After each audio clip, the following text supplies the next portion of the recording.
Good afternoon and welcome to the Ocean Future Society Virtual Film Festival. My name is Jim Knowlton, I'll be your host. The Ocean Future Society Virtual Film Festival is a new platform where you can see Ocean Future Society films like Keiko, Born to be Wild, Keiko, Gate to Freedom, My Father the Captain, Jacques-Yves Cousteau, and Swain's Island, one of the last jewels of the planet. In the past, you probably would have had to have turned into a particular channel at a certain date and time so that you could see these films, and if you missed it, you might have to wait quite a while to see it again. But today, with new technology, we can present these films on pay-per-view. We hope you will tune in to see them, and we appreciate your support at Ocean Future Society and for independent film.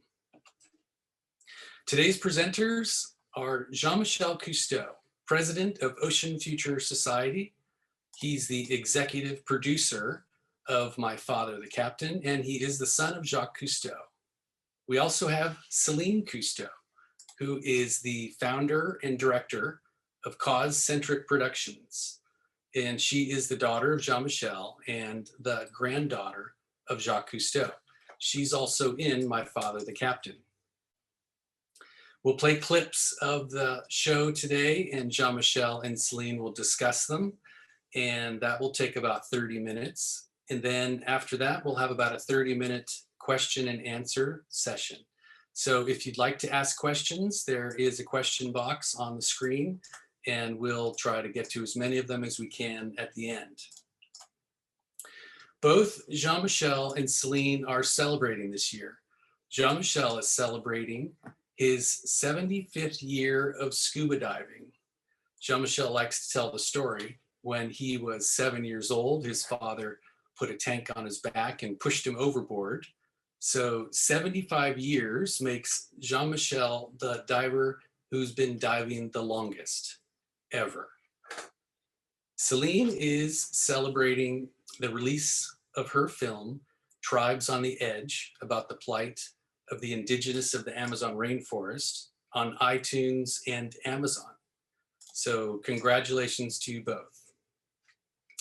I think to start off the event, it'd be nice to present a clip from the beginning of the show that helps put the program, My Father the Captain, in context. So I will do that now.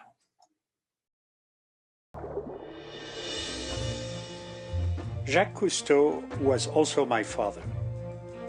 And at the 100th anniversary of his birth, I'm honored to revisit the adventure and the legacy he left, not only to his heirs, but to us all.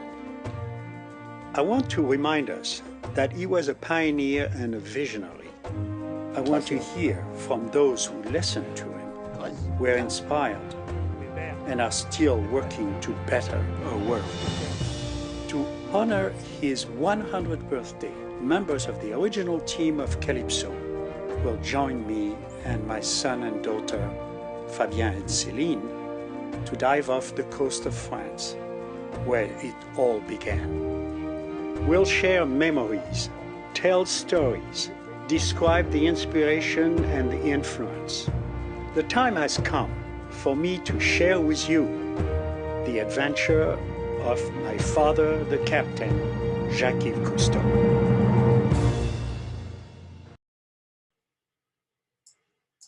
Now I would like to welcome Jean-Michel and Céline. I'm going to bring them on their cameras back.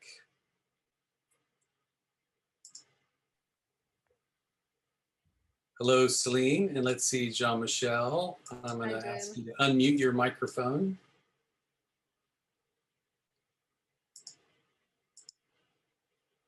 Hi, Céline. How are you, Jim? I'm doing great. I know he's there. I've seen him. Let's see. I will asking Jean-Michel to start his camera. There he is. And let's see if I can get his microphone going. Can you talk, Jean-Michel? I think so. Oh, there we go. Salut, mon père. Oh, I'm going to lip read now. So Jean-Michel, we're gonna ask to unmute your microphone. Sorry for the delay, folks. This is the beauty of a live event. Is that it? Hey, there we go. Perfect. So wonderful to have you both here to talk about the film and your recent work. And Jean-Michel, so My Father the Captain was a film you wanted to make to honor your dad's 100th birthday and the legacy that he left. Can you tell us a little bit about it? Oh, yeah. For me, it was a very exciting time, not only because we were celebrating his 100th birthday, but that gave us an opportunity to gather the entire team of the people who are still alive and that have made what my father wanted to do all the time, which was to explore the world. And thanks to those people, they joined us to go on that expedition or that celebration. And it was very, very emotional for me. And I will never forget that. And some of those people I'm still in touch with. And of course, Céline and Fabien were there. And that was an opportunity to kind of pass on the baton to the next generation.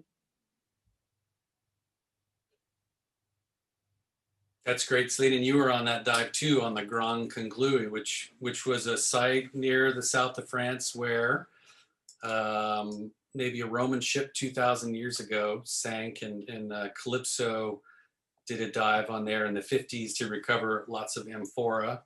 And you guys dived on the same site.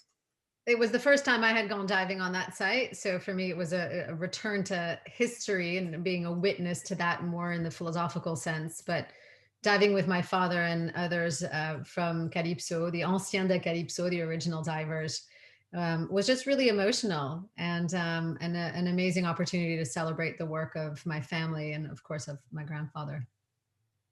That's great. Oh, it was a very special opportunity. And to bring back those people where everything fundamentally started, where we were recovering amphoras, which were 2,000 years old, and some of them still had wine and oil in them. That was amazing. And it's in a museum now. It was coming from the Grand Conglou near Marseille. You know what I think was really special about doing this film, obviously, you know, to celebrate my grandfather's history and his life, but also put it in the context of today and all of these figures that were in the film and the work that he had done and the legacy that was passed on to my father and others was really embodied in this film. And to be a witness to that, I think, is really special. Well, what do you think, Jim? Maybe we can play the next pictures or video. That's great. And I'll let you tell the story of your family. Well, that was a great opportunity to not only very young, started diving when I was 7 and then find myself on Calypso and hear the family where you have my dad, my mother, my late brother, myself, and my cousin Jean-Pierre was a doctor and took care of my dad before he passed away, and we're still in touch today. It was an amazing, amazing time, and I really, really like to be doing this. So I want to see these pictures. You can see more pictures. There you go. That's when I started diving, a few years older. And my dad who set up the equipment to make sure he was there. Then he keeps going on. And here the family, my mother, my late brother, my dad, and myself, we are together diving. This was a very, very exciting moment for me, much more even now than in those times, because that was the beginning of my 75 years of scuba diving. I think why this photograph in particular is interesting is, if you put it back in the context of when it was taken, I mean, the first family of divers, my grandmother was the first female diver. And we perhaps don't think of all of those things because now we might take it for granted that scuba diving and scuba technology has advanced to a certain point, but to look at this image is to see the beginning of that history, and to have an underwater image of it is also very special. I mean, I love this. It's like a family outing, except it's our family and it's underwater. That was a great time, and I will never forget what my mother did. And maybe we can see the next video. Yeah. So, what about the next video? In the early days, if I'm not mistaken, my father wanted to film people who started spearfishing, but they could dive much deeper, much faster, longer, and my dad could not get the magic moment of spearfishing. And that's when he was very frustrated. And thanks to my mother, she spoke to her dad, who was the director of Air Liquide. He had been in French naval officer for many years, going around the world on ships. And he knew what my father wanted to do. So he introduced him to an engineer, and that engineer is Émile Gagnon. And I'd like to see those pictures to share with you the fact that they were spearfishing. And then Émile Gagnon was introduced to my father, and he's the one who, together with my dad, created the demand valve, or the regulator, if you want to call it that way, which gave a chance to my dad to say, as long as he wanted to be underwater, because he could not stay as long as everybody else, because he had a major accident with his car when he was in the Navy, and he almost lost an arm. It was all broken. They repaired it, and he was going to be able to go scuba diver thanks to all that equipment. And that's because my mother made the right introduction. So that was the beginning of that amazing adventure. And I will never forget that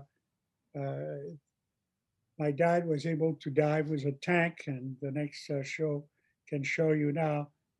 He's putting the regulator in his mouth, and now he's going to go diving. It's a very, very important time historically, and they could see fish that they could never see before. It was amazing, and they could still see shipwrecks which had sunk, and nobody was paying attention in those days. Now we are able to remove these pictures, which are historical, and share with the public a lot more information than we used to in those days. So all of that literally did bring us to years later, where my dad wanted to go and explore other parts of the world. They were having a hard time.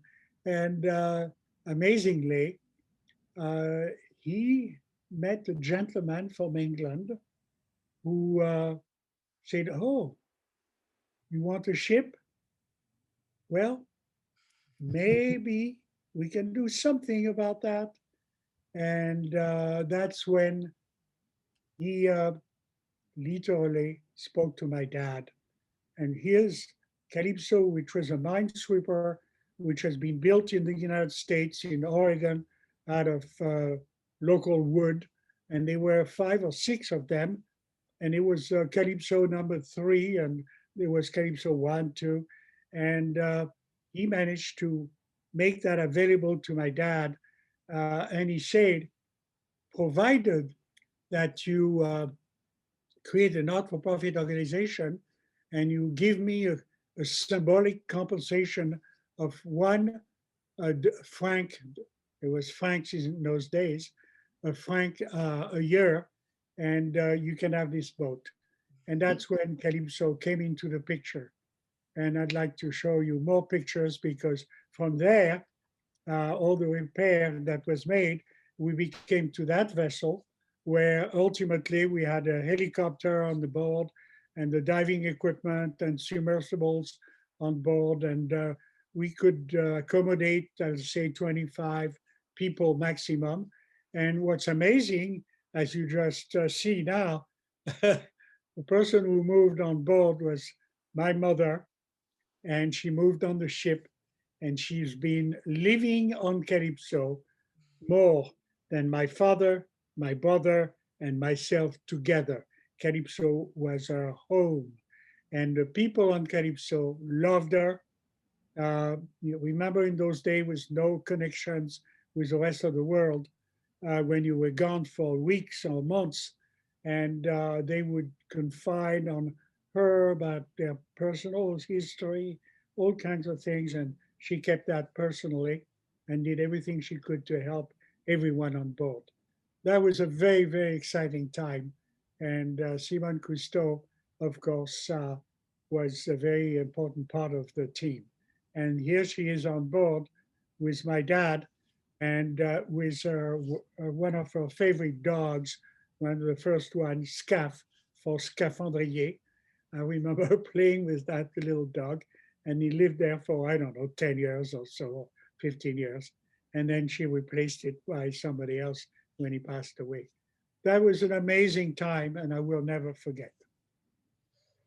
It's I mean, seeing this and hearing my dad, you know, there's always the unspoken voices and the behind the scenes part of the story. And the way I equate my grandfather's story is that he was the tip of the iceberg. But what is below the surface is much wider in expanse than we can even imagine. And part of that story, part of what enabled him to be what he was, is all of that crew, is everybody on Calypso. And my grandmother never wanted to be in front of the camera, but she wanted to be, as you said, Papa, she was always aboard Calypso because that was her first home. But she did it her way. And I feel that to not talk about her story is to neglect a huge part of what enabled my grandfather to be what he was. And that she was in her time also a true pioneer. There weren't women doing what she was doing, but she did it for the love of that life and not for the limelight of it. And I think, you know, we're learning now a lot more. And I mean, we knew, but we're sharing with people a lot more about that story. Just as a small example, she was the first women diver, and she was brought in as a member of the Women Divers Hall of Fame as the first female diver. So I think that acknowledgement is really important in her role in that whole story.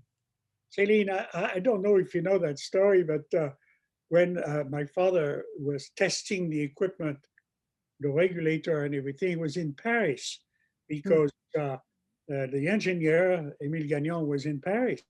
And so they were testing things, and they had to, when they had the equipment, they had to go somewhere. And there's a river, which is called the Marne River. Yeah. And that's where my dad sent my mother there to test the equipment. And I remind you that he sent her there, and jokingly I said, because it was a polluted river, and he wanted to know if she could come back. You know, you did something similar with Fabien and I in the Amazon. So my dad had this theory that caiman, crocodiles, don't bite humans underwater. The caimans in the Amazon. And he said, okay, well, we're going to film caimans, but the two of you go first. Let's test this theory. That's right. And we were all fine. Now I see where you get it. Okay, I'm writing this in my family history book. Well, it was a fascinating time because we were able together to, as a family, to go on board Calypso in different parts of the world.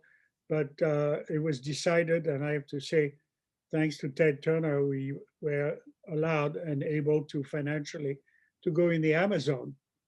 And Calypso was gone for almost 2 years.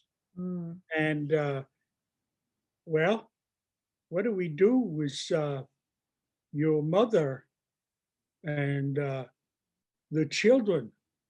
Well, they were taken on board Calypso, and my grandmother, I mean your grandmother, was keeping on you and Fabien when I could go somewhere else with member of the team, because when Calypso was in the Amazon, there are many places where we couldn't go because it was not deep enough. So we would take a little boat and we would disappear for a day, a week, 10 days, and come back and reconnect with Calypso. So you were left on the ship most of the time, Yeah. but I've seen you, and I don't know if you had a permit to do that, driving a boat in the river. But anyway, that was an amazing time. There were no witnesses to my boat driving at 9 years old, so we were fine. No, that was, I mean, that was an essential turning point in my life and in my childhood.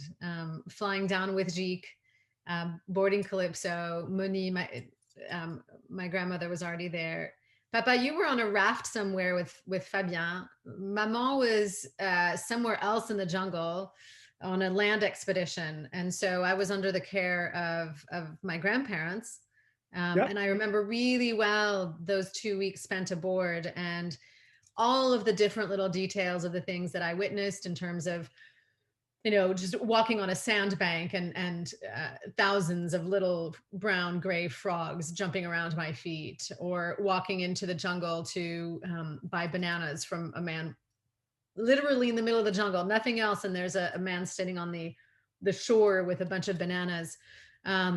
And being a witness to all that and absorbing it as a child, you absorb it for what it is without the intellectual analysis of what's going on in terms of climate and people. You're just really just living the moment.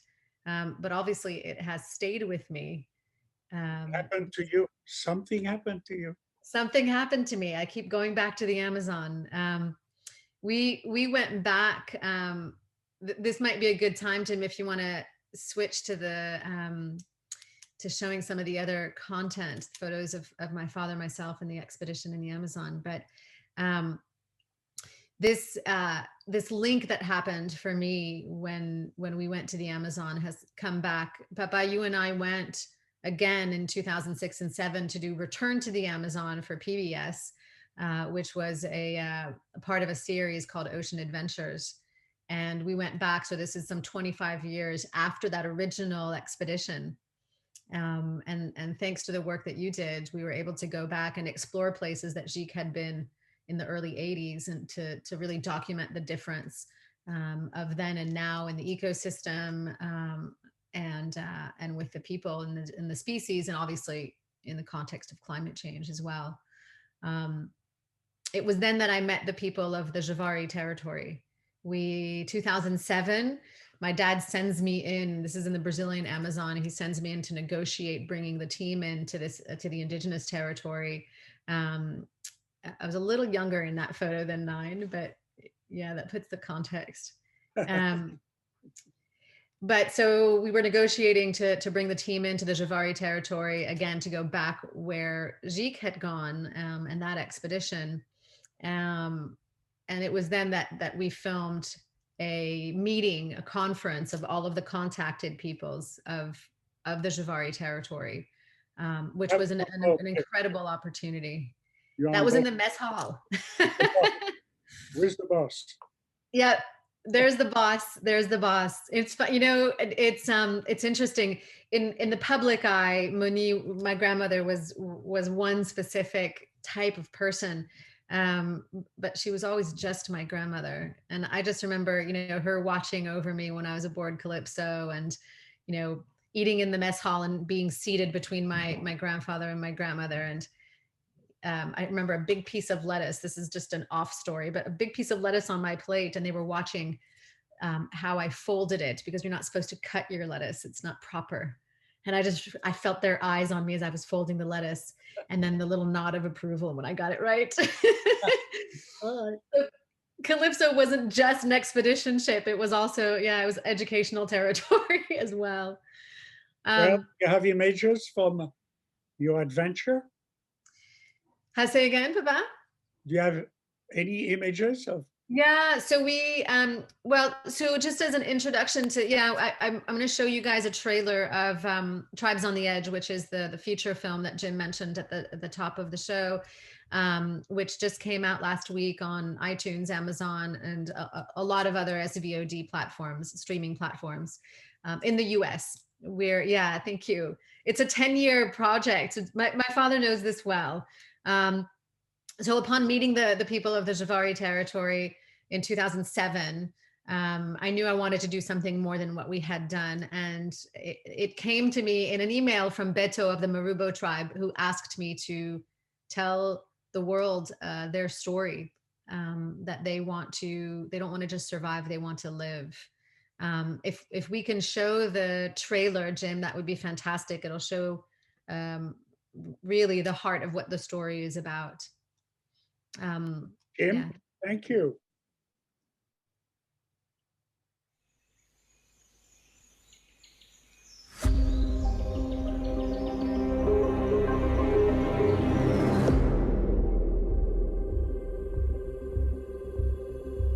No mundo não estão sabendo o que nós está passando aqui no Vale do Javari.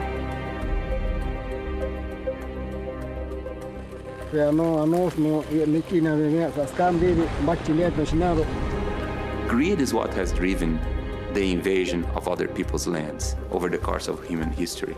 In the past 30 years, we've lost 17% of the Brazilian Amazon. When I was 9 years old, I went to the Amazon with my grandfather.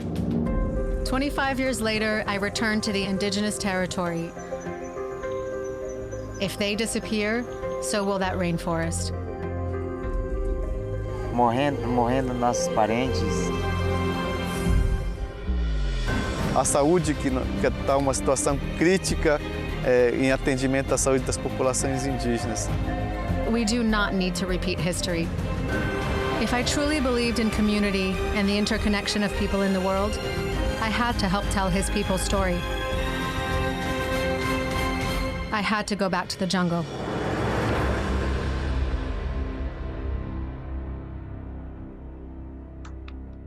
Bravo.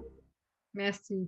Well, for me, this is very important because it's a highlight not only on people, but also on the environment, which they all depend upon. Yeah. And that to me is something that we, more than ever in this country or in the United States or wherever we are, we need to focus on it, because we, the human species, has this privilege to understanding what we're doing, the damage that we're creating, the mistakes that we've made, and make sure that we can change that and look in the eyes of our children, my grandchild, Felix, and them, and say, we'll do everything we can so you have the same privilege that we have had. And you know, a signal was being made to us by my father a long time ago when he was going to meeting many different people on the planet. And this is part of the show, by the way, that people can see if they want to. The people who made possible the dream of my father and also connected with decision makers. Several of them I had the privilege to meet with them afterwards, whether it's in industries or governments. Could we have that little video where my father literally told people we need to pay attention to the environment? And Jim, if we can have the next video. So that's where it all started. As an early undersea witness, Jacques Cousteau saw for himself the abuses the sea was suffering. Only 27 years after his invention of the aqualine, he tried to warn us. What we are facing is the destruction of the ocean by pollution and by other causes. If nothing was done today, maybe 30, 40, 50 years would be the end of everything. So we have now, and I at Ocean Futures and you with your organization, we're trying to do everything we can, but we need to do even more and reach out more people who can make a difference. And young people particularly, they're very good because they can not only educate their family, but they can make decisions much better than they have made. And that's why I think symbolically, for the end of our presentation, I want to show a very, very short moment that we put together where we went and celebrated the 100th birthday of Jacques-Yves Cousteau, and where people symbolically came to join us and make that dive exactly where we started having major impact on sharing the ocean with the world. Could we have the next video, please?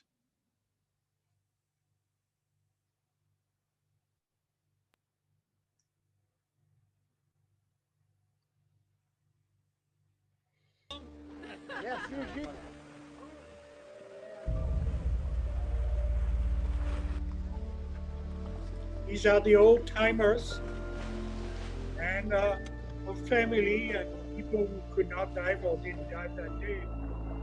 But we all went there. Now, as we slip into the sea on my father's birthday, we celebrate the fact that his true legacy is a passion passed on through his words, actions, and images that became a philosophy, a commitment, and a call to action that unites us all.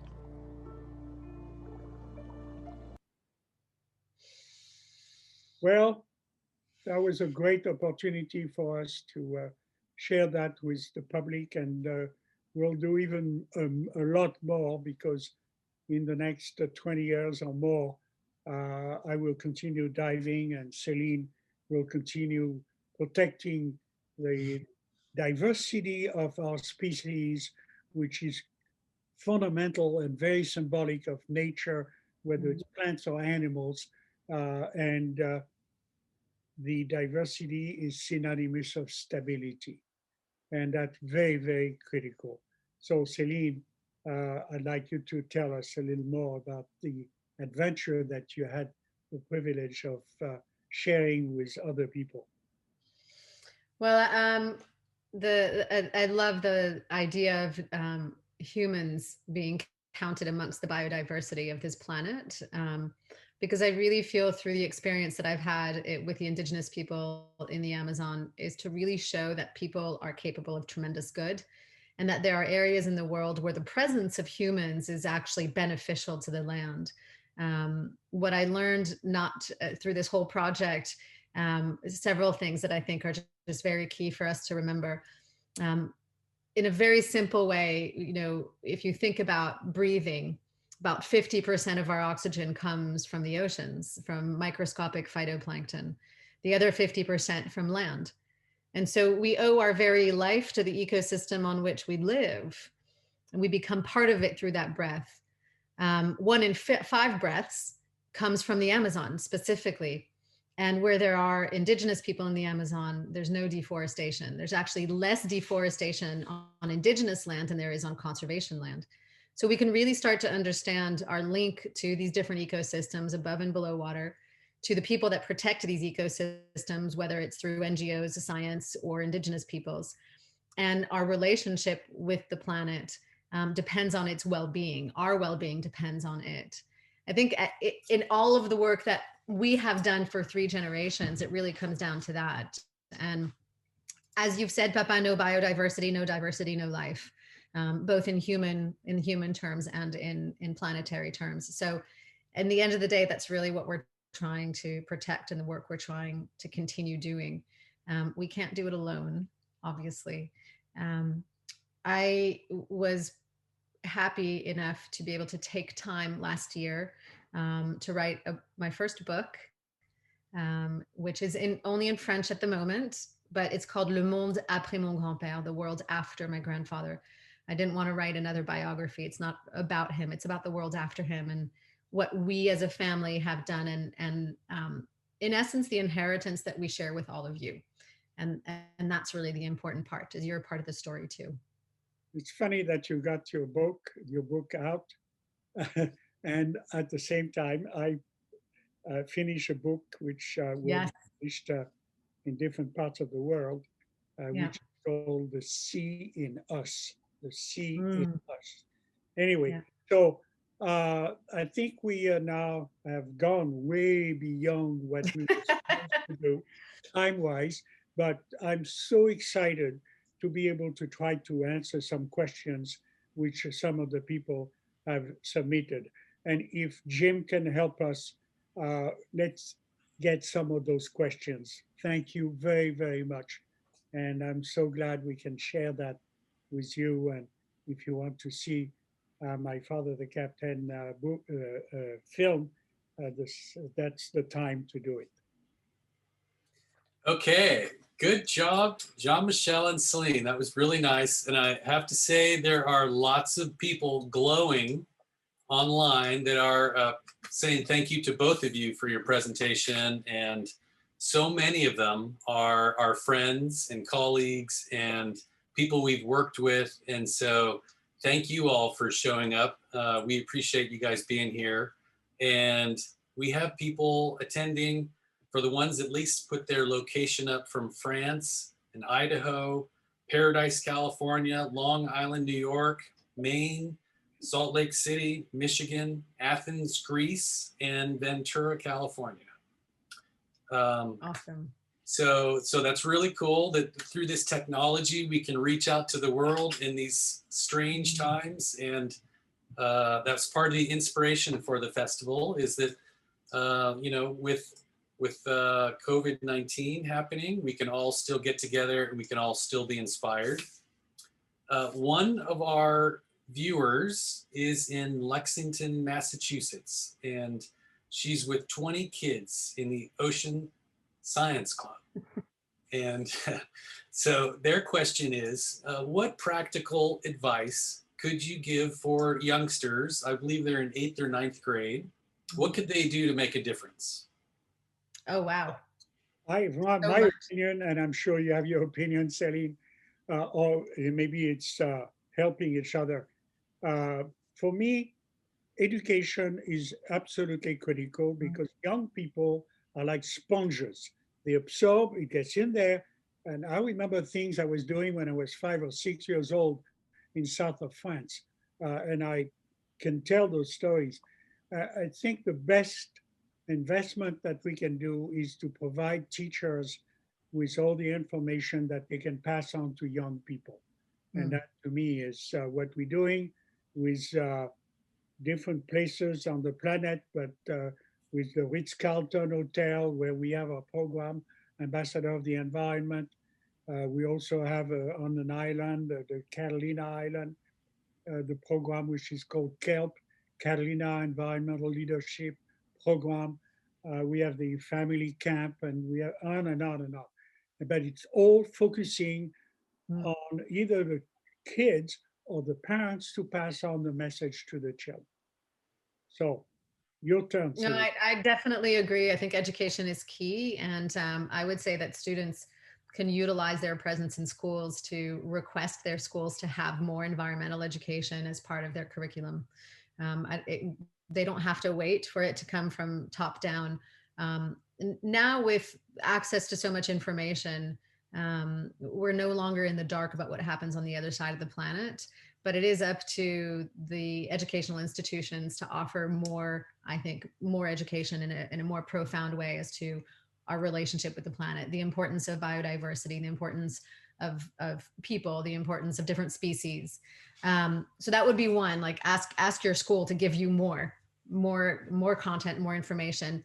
Two, as just an individual, if you're in 8th and 9th grade, you have the ability to probably go out and clean up beaches or educate your parents, like open up your cupboards and get rid of single-use plastics, just say no more. Look at what all the ingredients in your food in your cupboards and educate yourself on, for example, palm oil or soy and the destruction of rainforests.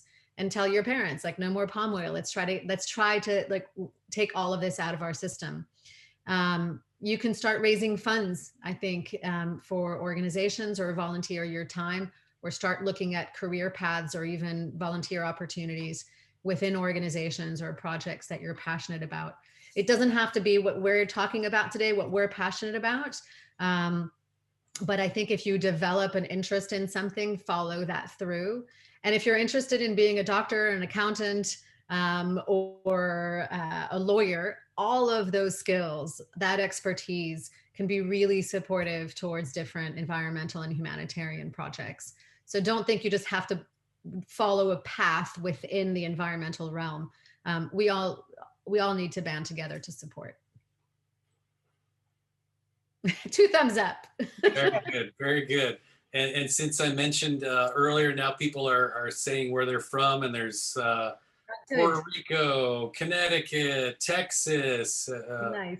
It's really cool, all the different people that are tuning in. So Céline, there's a question for you, and that is, how has COVID-19 affected the indigenous? So I work in one specific area. The Vale do Javari territory is in Brazil. It's in the western corner at the border with Colombia and Peru. So just if you want to take a look at a map at some point, you can see where it is. It's 85,000 square kilometers, which is about the size of Portugal or Austria. And in the United States, it's almost the size of Maine. So you can see sort of the notion. COVID has entered the territory. So I'm in contact with Beto from the Marubo tribe on a regular basis through WhatsApp. Actually, he lives in Brasilia. So he's a bit of the connector to the region for me and for a lot of programs. What he has told me just last week is that COVID-19 has affected the indigenous people in this territory, but for some reason they are getting either mild or moderate forms of repercussions. So they're needing, some of them needing to be on oxygen, but they're not getting these violent or these more death-provoking reactions. So the bad news is that it's arrived in the middle of the jungle. The somewhat odd news is that it has seemed to propagate without going really extreme. The worry, however, within all of that, is that there is a recently contacted group called the Kurubo, who have only been contacted since about 2015, which is very recent contact. They have absolutely no immune system for the flu or cold, much less COVID-19. So what they're doing is they're trying to keep them isolated from the other groups. And they are actually, I just got this the other day, they're actually building a hospital boat specifically to attend the Kurubo and nobody else, so that they can continue to attend the most vulnerable. So it's touch and go, but thanks to NGOs on the ground in Brazil, PPE, so protective gear has been delivered to the area, as well as oxygen tanks and ventilators. So they're getting some support. They're missing funding to finish the boat, but so far the response has been positive. Very good. Jean-Michel, can you tell us what you think are the major environmental issues that are that's affecting our planet today, like one of the biggest? Major environmental issue, right? Yes. Issues. What's the greatest issue of our time? Oh, wow. Well, the good news is that you have 9 billion people or so that can be connected with each other. We can no longer cheat, lie, or steal. We can get caught. So environmentally, it's very critical for us to realize that we have to make major decisions in the near future in a very successful way from educational point of view, from an economical point of view, and from a political point of view. You know, when you're elected for a year or a few years, and your obsession is very short term. When you're in a business, you want to make money, money, money now. Well, we need to help these people make the bridge with the future, and we can do that. When before we couldn't do it or we didn't know. And there are all new ways of taking advantage of the energy that nature produces without creating pollution. And whether it has to do with the currents, the wind, the sun, and on and on and on, we are heading in that direction. We need to accelerate there. And there are people who want to make money in a business, and they should go ahead and do it. We need to head in that direction as quickly as we can. So education is part of it. And of course, sitting down with decision makers, whether it's in government or industries, and helping them make the bridge between what they're doing now and the future. We're not trying to have them lose their job or lose their business. That's not the point. The point is to think much longer term for every species on the planet, which we all depend upon. And it's a very exciting time. It's a very tough, very difficult, because we are now face up with the mistakes that we have made and the consequences of those mistakes. But we know what they are, and we can repair that and start to come up with much, much better decision. And there are people who are heading in that direction. It's a very exciting time. Céline, do you have some thoughts on that? Yeah, I mean, it's hard for me to identify any one specific environmental concern as the most important, because everything's interconnected. I think one of the biggest issues is that our human consciousness is not shifting fast enough to understand that all of this matters. And I keep thinking, whenever we think in really big terms, in terms of what's happening to our planet, and we can talk about climate change, we can talk about ocean pollution. Overconsumption is a huge one, unsustainable consumption, the food waste, all of that. But it all gets tied into one system, that our behavior needs to shift. And if we are apathetic or we think somebody else is doing it, then that's probably the biggest danger. There's something called, it's not called the witness effect. I don't have the proper term in mind right now. But where essentially the more people are witnessing a disaster, the less people are acting, because the more they assume somebody else is doing it. Don't assume somebody else is fixing something. Just start, because your behavior starts a chain reaction of other people's positive behavior. Lonnie Thompson is a glaciologist that my father and I interviewed in 2006, 2007 for Return to the Amazon. And in looking at the tropical ice caps, for example, they were melting at a completely unsustainable rate and much faster than ever before due to changing temperatures. And I asked him, I said, Lonnie, do you think we're going to be able to react in time? And, as far as climate change is concerned, and alarmingly, he said, unfortunately, human beings don't react until their back is up against the wall. And when it comes to climate change, that's just too late. So don't wait. Shift the consciousness now. Shift from being a bystander to an actor. I think that's going to be what enables us to move forward in a healthy way, both physically, mentally, and on the planet. I will never, if I can jump in, I will never forget when we were in the Amazon in those days. And I remember taking your brother, Fabien, on a boat, and we went where Calypso couldn't go. And we went all the way up to the top of one of those mountains, Mount Mismi, which is believed to be the one further out sources of the Amazon. There are 9 countries contributing to it. But very interesting, we had a scientist who was taking samples of that water that was coming down that river from Mount Mismi and into the Amazon. And he was able to make a long story to follow that all the way to into the Atlantic and all the way up to England. So Mont Mismi was connected to England. So there's one single water system which we all depend upon.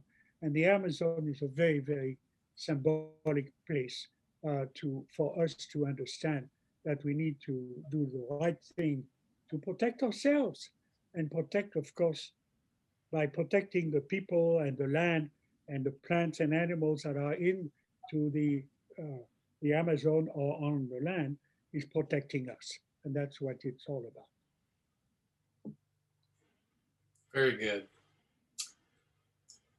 Parting thoughts on the legacy of Jacques Cousteau? Anything to add? I know, in putting these ads together and promoting the event, the number of people that say, I grew up watching Jacques Cousteau, people have been so affected by his programs and his environmental message that it's really amazing that what he accomplished in his life and is one of the forefathers of an environmental movement to take care of our planet.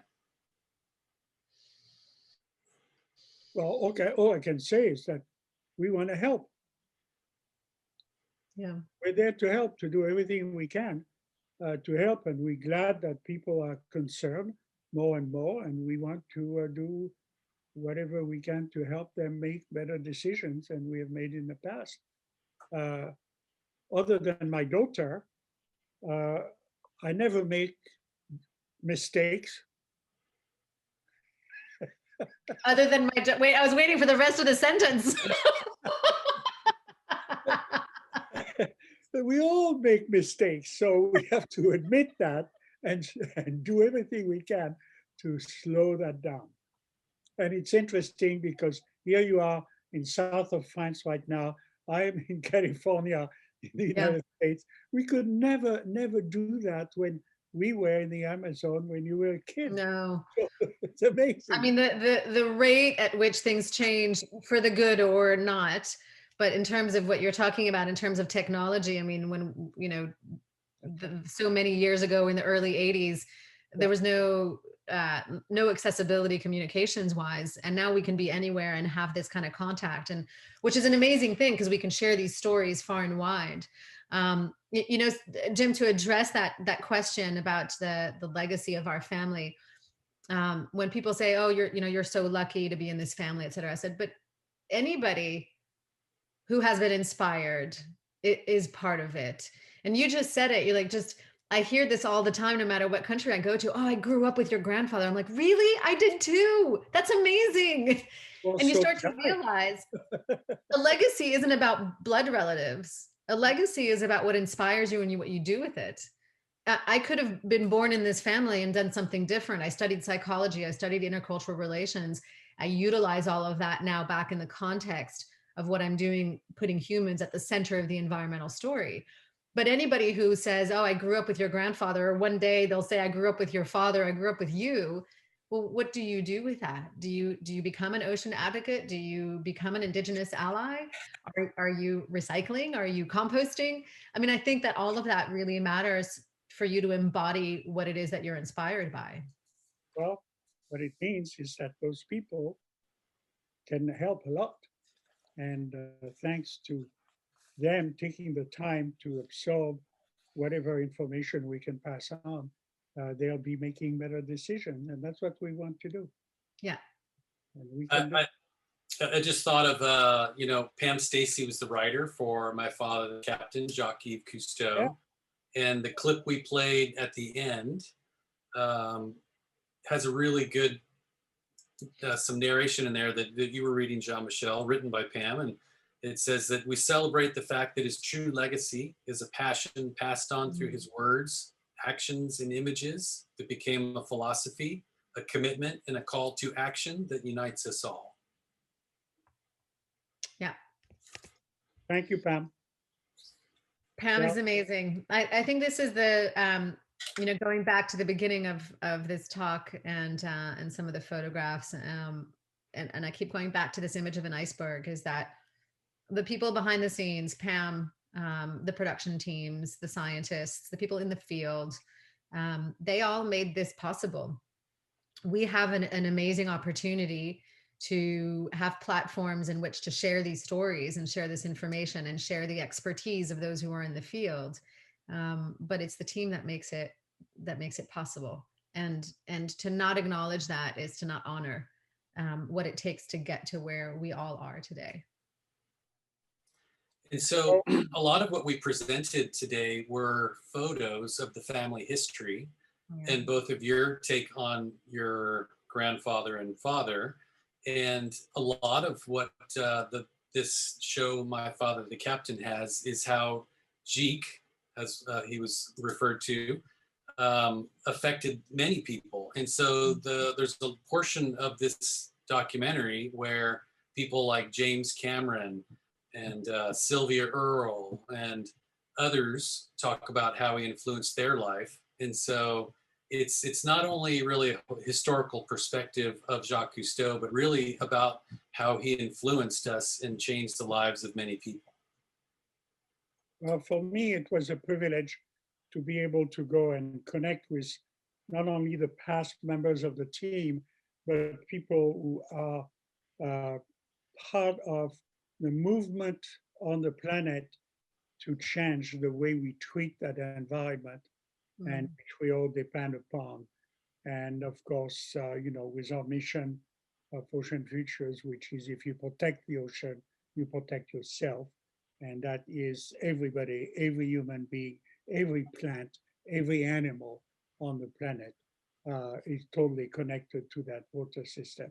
So that's where I was so pleased to do that show and very much helped by those people who contributed to making the film. And also included in the film is interviews with original crew of Calypso, which is pretty fascinating. And Jean-Michel had the idea to make the film, because many of those people wouldn't be around forever, and to go and to interview them and get their stories is included in the show. And also is some never before seen footage that Jean-Michel, that Jacques Cousteau gave to Jean-Michel and was in his attic, shot in 1938 and in 1943, some before scuba was even invented. And I had the fortunate experience to take that down to LA.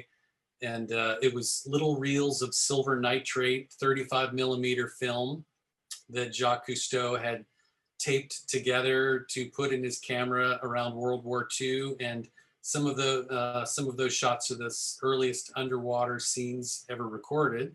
And those are in the show.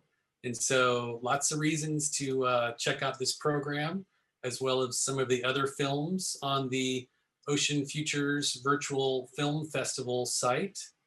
And we're at the top of the hour. So I think I'll say thank you both for sharing your thoughts on the film and for taking part today. And to everybody who joined in from all over, we appreciate your support and your involvement. And we hope you'll attend possibly our next live event, which would be February 24th for Swains Island, one of the last jewels of the planet, which tells the story of a tiny island 200 miles north of American Samoa that's recently added to the National Marine Sanctuary System.